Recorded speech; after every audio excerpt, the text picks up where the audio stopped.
Welcome to Career Tools. Today's topic, resumes for consultants and project managers. Here we go.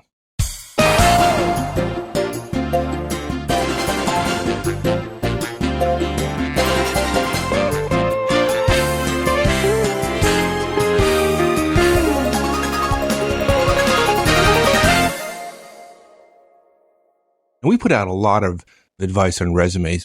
Are there modifications of how one would approach their resume depending upon the type of job they had? Is that fair?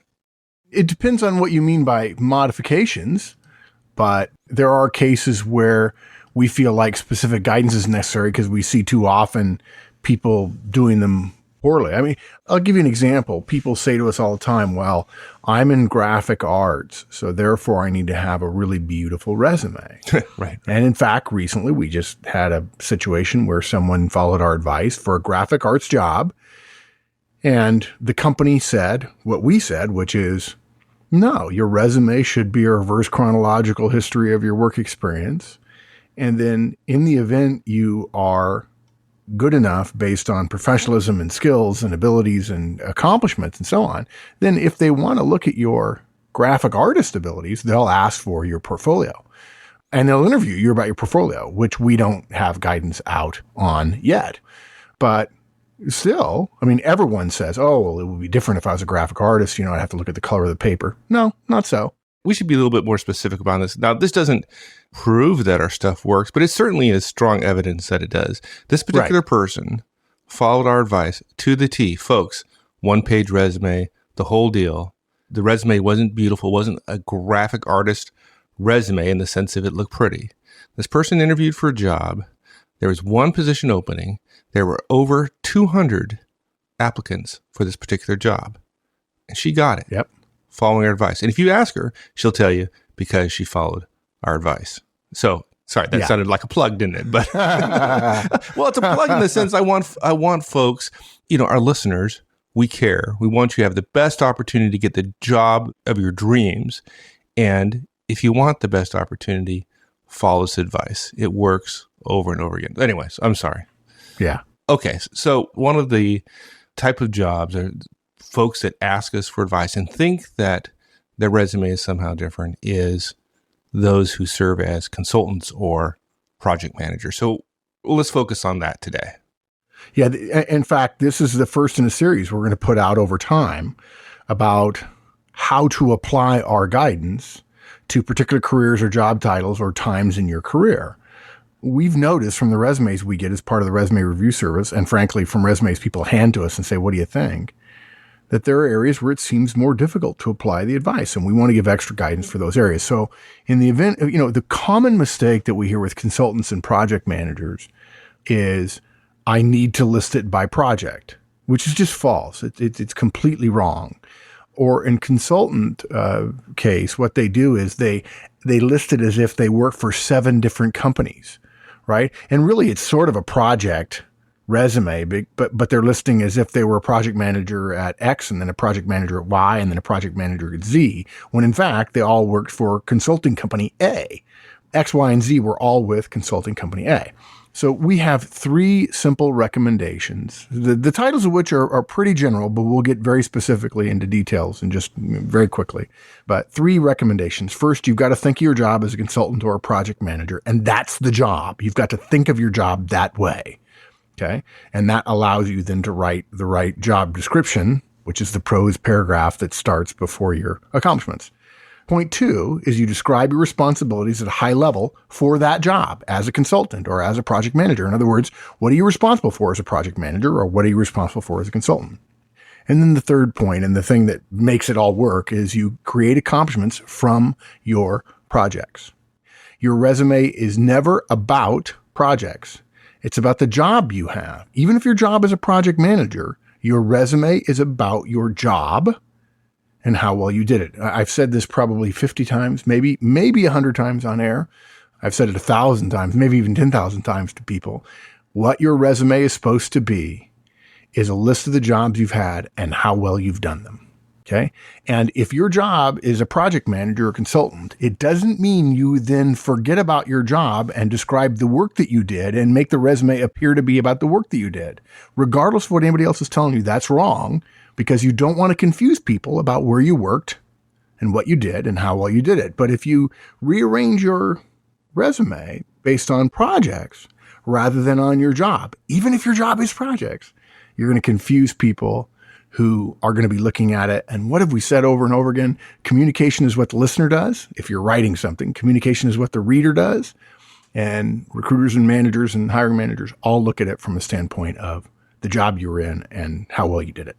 Absolutely. Which leads us right to our first point, which is thinking of your job as a consultant or project manager. This particular one has driven me crazy over the years, particularly when I was running a fairly large program management office. The biggest mistake consultants and project managers make when creating the resume is thinking of their job as managing project A, and then project B, and then project C, and on and on. They think of each of those projects as different jobs, and then they want to create responsibility paragraph for each as if each were completely different. Right. I saw one person's resume. You would have thought this person had been working for 20 years. The entire first page covered the first 18 months, and then they had a 4-page resume. And it was just a repeating set of responsibilities. What a bunch of space wasted, right? Of just repeating the same information over and over. It drives me crazy. Yeah. And what's funny is that people say, well, I'm a project manager, and so therefore that's how I should organize it. And I said, well, okay, but how did you get there? What was why? Why do you say that? I mean, let's be clear. The people who are reading it want to know who you work for, what job you had, and how well you did it. And if you're a project manager, or if you're a consultant, your job is project manager consultant. And the question of how well you did it is, how much value did you deliver to your customers? Not whether or not you completed the project, but what the value of your work was to the ultimate outcome, either your company or some other company. If you think of each project as different jobs and create responsibilities it's like Mike says, it's going to be gigantically long.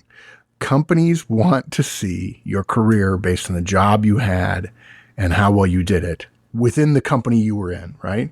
And the rule of listing your job and then how well you did it, right? Organizing your career by job title and company, and then thinking of each job as a solid block, right? If you don't get that, you'd be surprised how many errors that come out of this. There are several different times in people's careers. I'll never forget the guy who says, well, I've been with the same company for 15 years. I'm afraid that the person who's reading it is not going to be able to tell that I was with the same company for 15 years. I said, well, first of all, you don't know whether that would be good or bad to the person who's doing it. And so you've got to be first truthful. And in fact, I think I said once before, I may have said it to a client, the comment was, all resumes must be persuasively truthful. Not truthfully persuasive, but persuasively truthful. In other words, the core of the resume has to be true, and then we have to make it as persuasive as possible. And people, what they want to do is they want to hide their weakness. And then what they do is they change the way they present it in order to hide the weakness. In doing so, they create another weakness, which is the recruiter can't tell what they're looking at. The manager can't tell what they're looking at. The meta form of your resume doesn't make sense to them. So then they start looking harder, and then they end up finding what you're trying to hide. But worse, they don't like the fact that they had to work so hard. And of course, by then you're in the note pile. So companies, recruiters and hiring managers all think the same. What job has this person had, and how well has this person done that job? And when it comes to project managers and consultants, it's a matter of what was your job title? What did you do in that job? And then how well did you deliver for the projects and the consulting opportunities you had? In the majority of cases that you worked, each project isn't all that different. But then if you have to come up with a responsibilities paragraph for each one of those projects, your resume gets very boring and very long. Yeah. How different is it? If you're a project manager, for example, you scope projects, you set deadlines, you ensure that the deadlines are met, you manage staff and budget, you've dealt with stakeholders and customers, you've communicated. The responsibilities for all your project management jobs are fairly similar, right? Yeah. It doesn't matter whether the project is construction of a building or the implementation of an IT system. Project management is similar in both of them. In the same way, consultant understands client needs, prepares a plan to meet them, manages staff, budget, deals with client issues, delivers the promised outcome, whether that's a 2-year consultation to an electric company or a 2-day consultation for a small or medium-sized business. The skill set and the overall aim is the same each time, and it's that recruiters are looking at, okay? Changing the approach, changing the way you present it means that instead of having to describe each project as a separate role, which takes up lots of space, we can use a single responsibilities paragraph to encompass all those projects and then use each of the projects as an accomplishment. It saves space, makes more sense to the reader, and they're going to see your time at Bain, right, at McKinsey or Bain or something like that, as one single role, not the series of different projects that you do. Simple. And like you said, describe your responsibilities at a high level overall. Construct the responsibilities paragraph by using your first sentence to describe the overall aim of your role, right? Right. For example, as a project manager, that might be something like deliver worldwide infrastructure implementation and upgrade IT projects. Or as a consultant, we might say provide advice and guidance to C-level executives of multinational Fortune 100 companies on mergers and acquisition targets, right? Yeah, that's the first sentence. And then you break down your responsibilities in order to create the rest of your paragraph. Think of the responsibilities that are common to all of your projects or all of your consultations, right? For example, maybe it's managing staff. Early in your career, it may not be that, okay? Managing budgets, planning, goal setting, milestone setting, documentation, delivery of documentation, client management, stakeholder management. Look, you don't need to list activities which you carried out on only one project or only one consulting engagement, unless that particular activity is needed in the job you're seeking, in which case you would include it in that particular version of the resume that you sent out to that one particular company, right? Every responsibilities paragraph needs to include scope. Scope is something that a lot of people miss. The job description, how you describe your job, should give the parameters, the size, and your ability, how much you were entrusted with. Okay, so we want to give the reader, the hiring manager, an understanding of the size of your role. We know budgets and staff numbers tend to vary when you're working on projects. So you're going to have to say something like up to, and give the largest budget you've handled, or the most number of staff that you've managed. Don't worry too much as a consultant or project manager about exactly how the number of staff should be counted or whether this person who is part-time on your project counts or not. If you're a project manager and you're a high C, and so I'm guessing you might be in the IT world or in the software world, and you start saying, well, do I put 2.5 or do I put 2.75 because I had a quarter-time person and a half-time person? No, just put up to 3.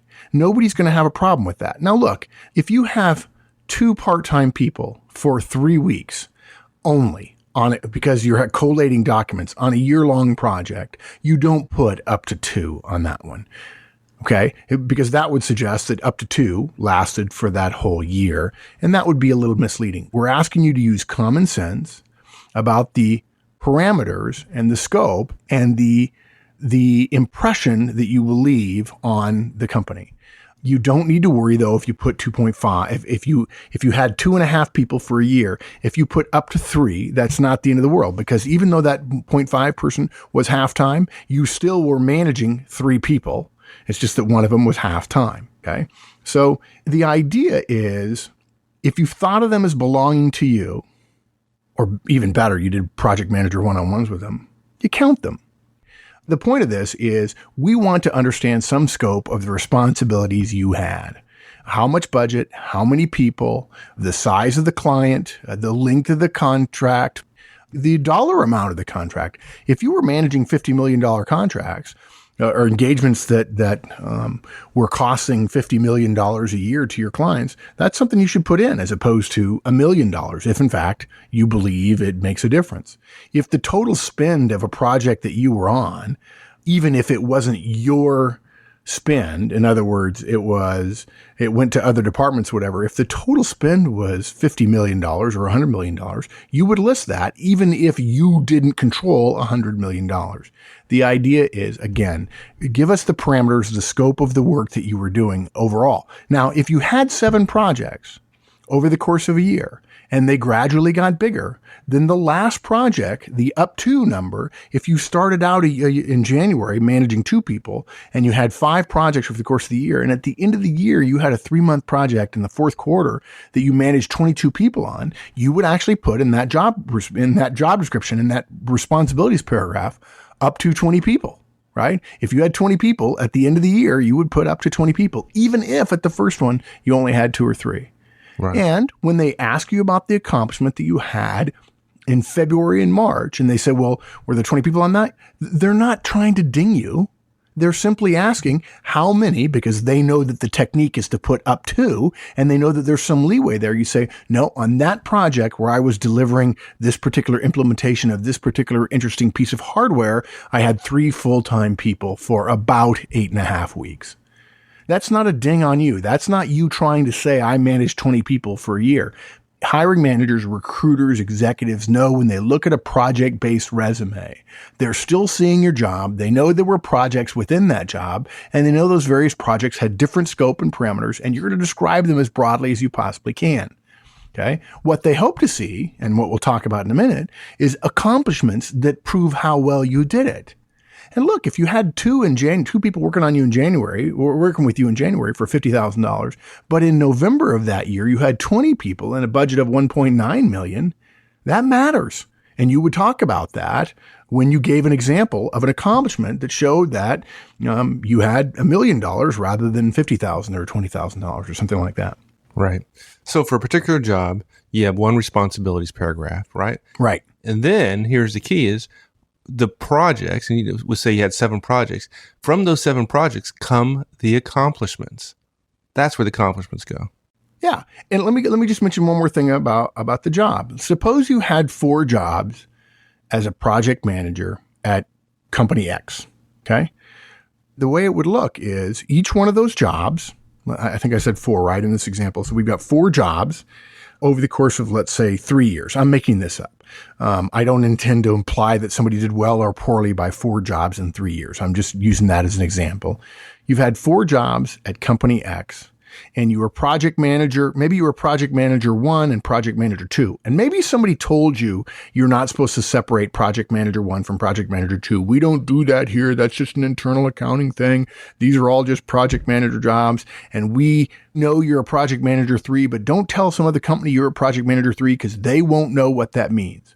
Well, frankly, we wouldn't recommend you have 3 years as just a project manager if, in fact, internally, there's a distinction between 1, 2, and 3. You might be project manager 1 for 9 months, and then project manager 2 for 15 months, and project manager 3 for 6 months, and then project manager 4 for 18 months. I don't know if that math works, but roughly, right? That's okay.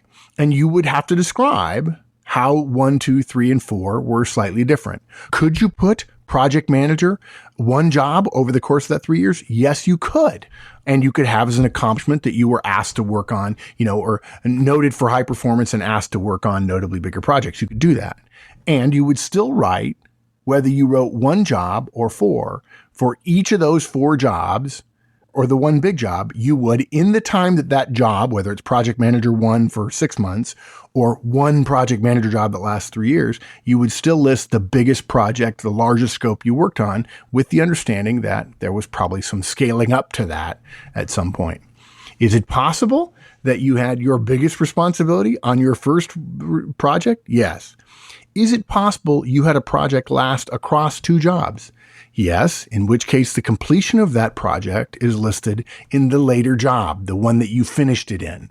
So if I'm project manager 1 and I've got 3 projects going simultaneously, and then I get promoted to project manager 2, and one of those projects continues, I would not list it in project manager 1 job unless there was some major milestone that I achieved that delivered results for the client. Otherwise, I would list the accomplishment of it in project manager 2 job. Okay, sorry. Little off track there. No, it's good. But these are the kind of questions folks have, the detailed questions around specific want to know. jobs. Yeah, exactly. So let's talk about the accomplishments that then one would list under the job description. Yeah. Before we get into it, I just want to make a point. A lot of people are listening. They may not have heard the original resume guidance. I just want to touch on something here. If you don't know now that every job on your resume should have 3 parts to it, Every listing of a job should have 3 parts, which is administrative stuff, responsibilities paragraph, and accomplishment bullets. Then you're a little bit behind the power curve on this cast. And we've got a cast called Your Resume, and there's a bunch of other casts related to resumes we encourage you to listen to. Okay. But briefly, I want to explain this. If you've had 3 jobs in your career, then you should list those. If you're 26, 27, or 22, or 23, whatever, however old you are, and you've had 3 jobs, each of those jobs looks very similar in structure and content, almost eerily similar on an effective resume. Whatever you've been told other than that's different than this is wrong. Okay.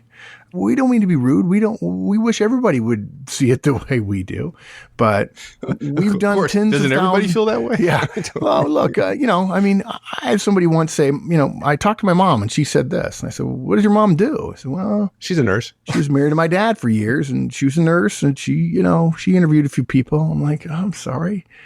What? So look, Wendy has reviewed tens of thousands of resumes. I have reviewed tens of thousands of resumes. Mike has reviewed thousands. Maggie has reviewed thousands. We've interviewed tens of thousands of people between us.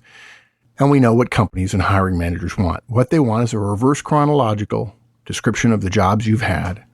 And for each job, they want to know when you were in it, what the title was, who you did it for, and where you did it. That's the administrative portion. And then you have 2 to 3 to 4 sentences, depending upon how long ago it was, describing the responsibilities of the job, not how well you did them. Okay. Now, mind you, these are not bullets. Okay. If your resume right now looks like nothing but bullets, your resume is wrong and it will be thrown away. Okay. Because what you've probably got is a mixture of things you were responsible for and things you did well in those bullets. Well, think about that for a minute. Imagine that I wrote a sentence that had nothing but verbs in it. Well, that wouldn't make sense, would it? Why not? Because at least in American English, you have a subject and a verb and a predicate, right? You have an action, you have something or someone doing an action to someone or something. That's kind of how sentences work. So just having 3 verbs, although technically you could have a sentence that says go, go, go, guys, I know that. Okay. But if I had nothing but verbs or nothing but nouns in a sentence, you'd say, well, gee, that doesn't make sense to me. The same is true of resumes. Okay. When you are trying to describe a job, it's got to say some admin, when you did it, what the title was and who you did it for. Then you got to describe what the responsibilities were. How big was the job? Recognize this. If you have nothing but bullets, and all they are is responsibilities, and you don't have bullets separated as accomplishments, we might well assume if we're in a bad mood, that you got fired from that job because the person who got fired from that job didn't have anything good to say, so they spread their responsibilities out as bullets, implying I've done all of this stuff. When in fact, when you read it, it doesn't say they did it. If you're responsible for X, that doesn't mean you did it. It means you were asked to be responsible for it. If you got fired, you didn't do it. But you can certainly list the responsibility. It's true that you were responsible for it. So every job has to have a responsibilities paragraph. We want to know whether project manager at your company has people working for him or her or not. And that would be in the responsibilities paragraph. And then we want to know how well did you do it? The accomplishments are really what makes your resume sing. But unfortunately, in the modern world, somehow the lack of knowledge about resumes means that I just list all the things I was responsible for and some of the things I did well as bulleted things. And frankly, most people haven't done the hard work of really digging through their background. And bullets make it easier because you can put 1 bullet per line. Whereas if you have 4 or 5 sentences in a prose paragraph, it takes up a lot less space than 4 or 5 bullets. So what you do after you've got the administration, after you've got your responsibilities paragraph, now you're listing bullets. This is the only place on your resume where you have bullets. And a bullet says to a recruiting manager, a hiring manager, a recruiter, an executive, I did this well. Here is something that shows you how well I did my job. Remember what we're asking? What jobs have you done and how well have you done them? The bullets say, this is where you can learn how well I did my job. Okay. In the case of a project manager or a consultant, the accomplishment bullets are where you describe the achievements you had on each of your projects. For example, delivered $400 million SAP integration project on time and on budget using PMI principles. Okay. You can have multiple accomplishments for a single project, particularly if the projects were large. Yeah, but I want to point out something, folks, because this drives me crazy. Notice that Mark did not say delivered Project Phoenix on time and on budget. No one knows outside your company what Phoenix is, right? Yeah. So even if you're applying internally, there may be newer members of staff or people who are not in your division who don't know what Project Phoenix is, even if it's the biggest project in the history of the company. So rather than leaving folks with a mystery, we describe the project. We describe it in terms which will transfer between companies. Yeah. The hiring manager who's reading your resume needs to be able to understand the project and imagine in his or her mind you doing that work for him or her. Yeah. Another thing that I'll just mention, we recommend a very specific format for accomplishment bullets because it makes it easy for the listener or the reader to read or hear in their head as they read your document. The first word should be a verb: delivered, achieved, reduced, grew, whatever. And then the result, so delivered $400 million savings. And then the way you did it. So verb, result, and then activity or action or steps you took. Okay. You don't say changed business process standards to improve profitability by 3%. There at the end is the 3%, which may or may not be interesting to somebody, but you've got to say improved profitability by 3% by doing X. Okay. Verb, result, activity. You've got to follow that simple format. Otherwise, it's going to be hard for people to understand what was the value. If you say, well, I changed this process, I don't care. I really don't care that you change your process because some people change processes and it costs more money. Some people change processes and we spend a lot of time and nothing changes. I want to know that there was a result that benefited somebody. Okay. Yeah. Oh, you detailed people who noticed that he said that somebody may not be interested in 3% increase in profitability. He really didn't mean that. Of course they would. Yeah. Okay. Yeah. Yeah, fair enough. I know. Somebody's driving them crazy. Yeah, somebody's like 3%? What's wrong with that guy? And then somebody else is probably sitting out there going, 3%? That doesn't sound like a whole lot. I remember the one time that the new person said to me, look, 3% is not that big a raise. And I said, you get the highest raise of anybody. What are you talking about? What? 3% is high? I thought it drew like 20 or 30. Oh, okay. Oh, well, okay. All right. You get the naivety award this week. Okay. Now look, when you're creating this accomplishment, key point, huge point that project managers and consultants often do, they forget to make the focus on the outcome or on the client or on the business result. And instead they get mired up in the project or they get mired up in the internal part of whatever they were doing. So we need to focus it on the benefit to your business or to the client, not to the technical accomplishment that you achieved or how well you managed the project. Okay. For example, migrated procurement system from Oracle 9i to 10G on time and on budget for client X is a pretty good accomplishment. Okay. However, achieved $3 million additional revenue in follow-on work by delivering procurement system migration system on time and on budget is even more powerful. The hiring manager wants to know that when you work for him, you'll be focused on making achievements for him, accomplishing things that have outcomes that are good. Look, we want you to be a good project manager, don't get me wrong, but we want to know the outcome. If you know it's a $50 million result for the client, hopefully you'll work harder than if it's a $1 million outcome for the result. And that hiring manager is looking for evidence in your accomplishment that you were focused on making your previous company more effective or more profitable, rather than just doing your job exceptionally well. Because the hope is that previous behavior, thinking about outcomes for the customer, thinking about delivering results that are tangible, as opposed to internally measured, is going to predict your future behavior, and you're going to do the same for him or for her. I mean, it's a pretty short, it's pretty direct, right? But you've got to think about projects as part of a job. The job responsibilities tend to stay the same, and projects are really where you deliver your accomplishments. So, wrapping up, think of your job overall as a consultant project manager and write your responsibilities paragraph that way. Describe your responsibilities at a high level and then create accomplishments from your projects. And look, folks, resumes are far more important than most of us want to give them credit for, okay? They also follow my Horseman's Christmas rule, which is if it's important to you and you do it pretty rarely, you're not going to be very good at it. We see manager tools and career tools. We see project-based jobs and therefore project-based resumes increasing in the future. You may not think of yourself as a project manager now, but if you're under the age of 30, there's a good chance in your lifetime, in your professional lifetime, in your career, you're going to have a job that is project-based. And that one job will follow this guidance, even if you don't think of yourself as a consultant, or even if you don't think of yourself as a project manager. Maybe you're just an engineer, right? You've got to know how to do this for no other reason than to know how to describe a project success in your resume when you have project success. Well said. That's it. Thanks, Mark.